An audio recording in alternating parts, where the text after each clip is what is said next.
Stop trying to learn English. Seriously.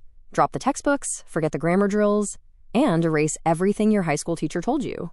Why? Because you have been set up to fail. You are treating a language like a math problem that needs a perfect solution, when really, it is just a simple tool. A tool to connect. Think about how you learned your mother tongue. Did your parents hand you a dictionary and a list of rules when you were 2 years old? No. You listened. You copied. You made mistakes.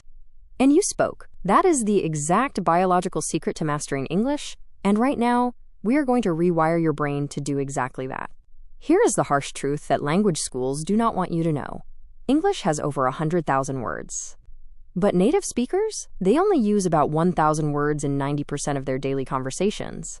Let that sink in. You do not need to be a walking dictionary. You just need the core 1,000. So, how do we unlock this fast? We use a method called chunking. Stop memorizing individual words. If you learn the word apple, the word eat, and the word I, your brain has to work incredibly hard to stitch them together in real time. Instead, you memorize the entire phrase. I want to eat an apple. Your brain is a pattern recognition machine. When you feed it whole sentences, it automatically figures out the grammar in the background without you even trying.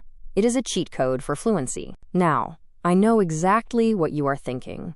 But what if I sound foolish? What if my grammar is completely wrong? Let us destroy that fear right now. If I walk up to you and say, yesterday I go to store, did you understand me? Yes. Was the grammar perfect? Absolutely not. But communication happened. The message was delivered. Perfection is the absolute enemy of progress. Every single time you open your mouth and make a mistake, you are winning. Because you are actively training your vocal cords and your brain to work under pressure. Your practical homework is simple, and it starts the second you finish listening to this. First, change the language on your phone to English. Force your brain to navigate it every single day. Second, talk to yourself. Narrate your everyday life. When you are making your morning tea, think, I am making tea. When you are walking out the door, think, I am leaving the house. Turn your internal thoughts into a continuous, zero-pressure practice session. You do not need a fancy tutor. You do not need a plane ticket across the world.